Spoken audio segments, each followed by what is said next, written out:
Tipper ಲಾರಿಯಲ್ಲಿ ತಾಂತ್ರಿಕ ದೋಷ ಕಾಣಿಸಿಕೊಂಡ ಹಿನ್ನೆಲೆ ಅದನ್ನು ಸರಿಪಡಿಸಲು ಲಾರಿಯ ಕೆಳಗೆ ಹೋಗಿದ್ದ ಚಾಲಕ ಲಾರಿ ಏಕಾಏಕಿ ಚಲಿಸಿದಂತಹ ಪರಿಣಾಮ ಚಕ್ರದಡಿಗೆ ಸಿಲುಕಿ ಮೃತಪಟ್ಟಿರುವಂತಹ ಘಟನೆ ಜೂನ್ 18ರಂದು ಬಂಟ್ವಾಳ ತಾಲೂಕಿನ ಕನ್ಯಾನ ಗ್ರಾಮದ ಪಾದಕಲ್ಲು ಪೆರೋಡಿ ಸರವುಗುಡ್ಡೆ ಎಂಬಲ್ಲಿ ನಡೆದಿದೆ.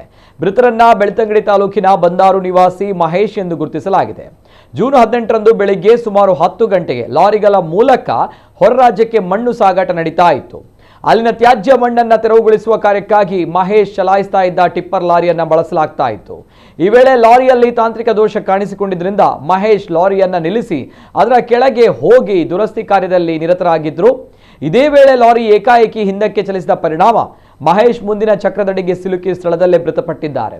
ಘಟನೆ ನಡೆದ ತಕ್ಷಣ ಸ್ಥಳೀಯ ಕಾರ್ಮಿಕರು ಹಾಗೂ ಕನ್ಯಾನದ ಸದ್ಗುರು ಆಂಬ್ಯುಲೆನ್ಸ್ ಸಿಬ್ಬಂದಿ ಜಂಟಿಯಾಗಿ ಕಾರ್ಯಾಚರಣೆ ನಡೆಸಿ ಲಾರಿಯ ಅಡಿಯಿಂದ ಮೃತದೇಹವನ್ನು ಹೊರತೆಗೆದು ವಿಟ್ಲ ಸರ್ಕಾರಿ ಆಸ್ಪತ್ರೆಗೆ ರವಾನಿಸಿದ್ದಾರೆ. ಘಟನಾ ಸ್ಥಳಕ್ಕೆ ವಿಟ್ಲ ಪೊಲೀಸ್ ಠಾಣೆಯ ಪೊಲೀಸರು ಭೇಟಿ ನೀಡಿ ಪರಿಶೀಲನೆ ನಡೆಸಿದ್ದಾರೆ.